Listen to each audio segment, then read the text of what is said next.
Dia 13. Trabalhar para Deus é uma coisa, mas Deus trabalhar por meio de nós é outra. Em relação a isso, quero compartilhar uma citação de Leroy Fromm. Trabalhar para Deus é uma coisa, mas Deus trabalhar por meio de nós é outra. Uma coisa é abandonar o mundo e seguir a Cristo, ou outra bem diferente é ser alguém em quem o Espírito Santo habita abundantemente com sua plenitude de poder e graça. E Deus não pode fazer algo revolucionário com os homens até que primeiro tenha feito algo revolucionário para os homens por meio da entrada do Espírito Santo. A Vinda do Consolador, 1928, página 119. Também pode acontecer conosco, como aconteceu com o Dr. Kellogg, acreditarmos que devemos fazer isso ou aquilo para Deus, sem sermos guiados pelo Espírito de Deus. Precisamos nos perguntar às vezes: estou trabalhando com minhas habilidades e limitações humanas para Deus, possivelmente até mesmo com a autoridade de um cargo administrativo, ou o Senhor pode trabalhar por meu intermédio com sua habilidade divina e suas possibilidades ilimitadas? Como Deus pode trabalhar na segunda obra depende do meu relacionamento com Ele. Em relação aos nossos autores, Ellen White escreveu: uma peça escrita no Espírito de Deus, os anjos aprovam e impressionam os leitores. Mas uma peça escrita quando o escritor não está vivendo totalmente para a glória de Deus, não é totalmente devoto a Ele, os anjos sentem tristeza. Eles se afastam e não impressionam o leitor com isso, porque Deus e seu Espírito não estão nele. As palavras são boas, mas carecem da influência calorosa do Espírito de Deus. Em geral, o que é mais importante na literatura cristã? Deve ser escrito sob a influência do Espírito Santo, e o autor deve viver para a glória de Deus, ou seja, em completa entrega a Cristo e ao seu serviço. Deus não fica impressionado com o conteúdo maravilhoso de um artigo. Ele está muito mais interessado na atitude espiritual do autor que escreveu o texto. Quando o autor escreveu sob a influência do Espírito Santo, então Deus pode impressionar o leitor por meio do mesmo Espírito, e o leitor pode se aproximar de Deus. Também é verdade para todas as outras áreas, seja ministério, ensino, liderança de um projeto missionário, liderança da igreja, vida familiar, na criação de uma criança ou algo semelhante, que não é o poder que procede dos homens que torna a obra bem-sucedida, mas o que provém dos seres celestes, operando por intermédio do homem, este é o que leva a obra à perfeição. Ellen White, Serviço Cristão, página 260. Deus só pode exercer sua valiosa influência por meio de nós, quando temos um relacionamento vivo com Ele. Em outras palavras, se não estamos vivendo em entrega completa, ou estamos insuficientemente cheios do Espírito Santo, então grandes bênçãos podem ser perdidas ou danos podem ser causados. Pregando a Palavra de Deus. Vamos considerar essa correlação em conexão com a pregação da Palavra de Deus. Quando os pastores são insuficientemente cheios do Espírito Santo, então seus sermões nunca realizarão o que Deus deseja. Ouça agora uma citação do livro Desejado de Todas as Nações, página 671. A pregação da palavra não será de nenhum proveito sem a contínua presença e ajuda do Espírito Santo.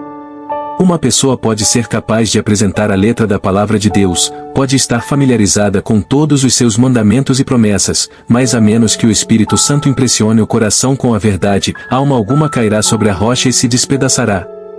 A mais esmerada educação, as maiores vantagens, não podem tornar uma pessoa um veículo de luz sem a cooperação do Espírito de Deus.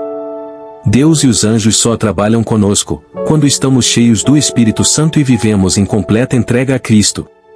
Não importa quem somos ou o que fazemos, Deus nos avisa por meio de Ellen White. O valor de nossa obra é proporcional à comunicação do Espírito Santo. Desejado de Todas as Nações, página 330. Não é a capacidade que agora possuímos ou havemos de possuir, que nos dará êxito. É o que o Senhor pode fazer por nós. Deveríamos depositar muito menos confiança no que o homem é capaz de fazer, e muito mais no que Deus pode fazer para cada alma crente. Deus anseia que esperemos grandes coisas dele. Parábolas de Jesus, página 146. Vamos experimentar a força e o poder de Deus ajudando ainda mais, quanto mais promovermos uma comunhão íntima com Ele. Não obteremos a vitória através de número, mas pela completa entrega da vida a Jesus. Filhos e Filhas de Deus, página 279. Infelizmente, muitas pessoas, incluindo a mim, têm medo ou reservas em se renderem completamente a Deus. Eles acreditam que se tornariam escravos. Esse ponto de vista é completamente falso. A Bíblia compara um relacionamento com Cristo com um casamento. Cristo é um parceiro fantástico. Quando uma pessoa é casada, ela pode se divorciar, se quiser. Também podemos nos desconectar de Cristo, continuamos pessoas livres. Mas acredito que, em nenhuma circunstância queremos fazer isso, visto que um relacionamento com Cristo é o melhor relacionamento possível. Ele quer ter um relacionamento conosco, no qual estejamos unidos no amor e confiança com Ele. A intervenção de Deus pode ir muito além de nossa possibilidade humana. Deus deseja fazer coisas grandes e incríveis ainda hoje, Jeremias 33, 3. Quando vivemos para que Deus possa operar em nós, e por meio de nós, então experimentaremos repetidas vezes coisas surpreendentes, coisas grandes e incríveis. É assim. O que Deus planeja fazer por meio de mim, em certas áreas vai além de minha capacidade e habilidade. E isso é uma coisa boa.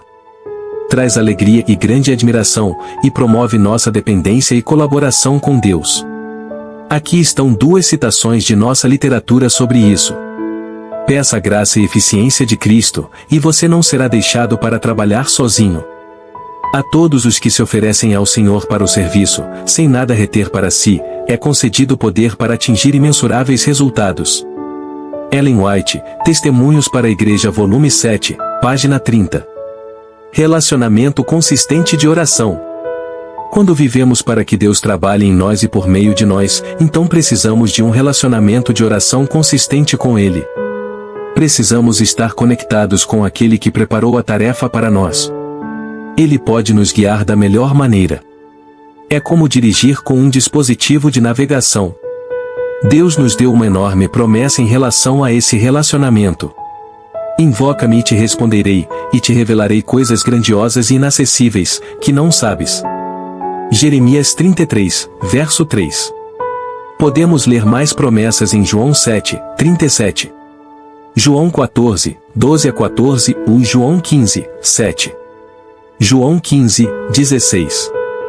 Mateus 18, 19 e outros textos bíblicos mais.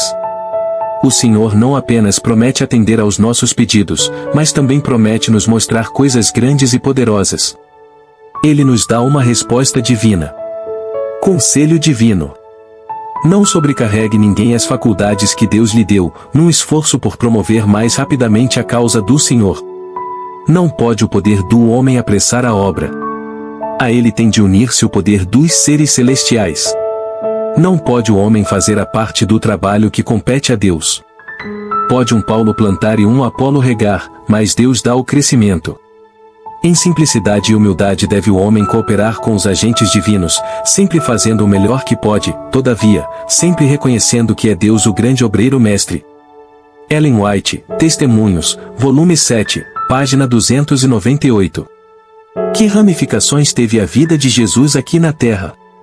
Philip Brooks disse: definitivamente, não me engano quando digo que todos os exércitos, que cada marcha, todas as frotas navais que já foram construídas, todas as sessões parlamentares que já foram realizadas e todos os reis que governaram, não afetaram a vida das pessoas na terra tanto quanto a vida solitária de Jesus. Como humano, Jesus de Nazaré foi capaz de exercer tamanha influência. Jesus nos disse o motivo muito claramente em João 14, 10. Não creis que eu estou no Pai e que o Pai está em mim? As palavras que eu vos digo não as digo em minha própria autoridade, mas o Pai, que habita em mim, realiza as suas obras. Como humano, Jesus poderia ter uma influência enorme, porque o Pai estava nele e exerceu sua influência divina. Ou podemos dar uma olhada no apóstolo Paulo. Como Deus conseguiu realizar uma obra missionária tão inacreditavelmente grande por meio dele? Podemos encontrar a resposta em Gálatas 2, verso 20. Fui crucificado juntamente com Cristo. E, desse modo, já não sou eu quem vive, mas Cristo vive em mim. A verdade é que Paulo desistiu de sua autonomia. Cristo teve permissão para conduzir sua vida. É por isso que mais tarde Paulo disse o seguinte sobre o tremendo trabalho que ele foi capaz de fazer. Não me atrevo a falar de nada, exceto daquilo que Cristo realizou por meu intermédio em palavra e em ação, a fim de levar os gentios a obedecerem a Deus, pelo poder de sinais e maravilhas e por meio do poder do Espírito de Deus. Romanos 15, 18 e 19. A chave é estar em Cristo. Cristo em nós. Ellen White escreveu: o conhecimento deste mistério, Cristo em nós, fornece a chave de todos os outros. Abre a alma os tesouros do universo, as possibilidades do desenvolvimento infinito. Ellen White, Educação, página 172. Jesus Cristo quer viver em nós. Desse modo, Ele quer nos dar uma vida plena e atuar por meio de nós, seja nas coisas insignificantes ou nas coisas grandes. O grande pregador John Wesley percebeu: Deus pode fazer mais com um homem que se comprometeu, se entregou, se dedicou 100% a Deus, do que com todo um exército de homens, que se comprometeram apenas 99% com Deus. A palavra de Deus afirma claramente em Zacarias 4, 6. Não por força nem mediante a violência, mas pelo poder do meu Espírito, diz o Senhor dos Exércitos.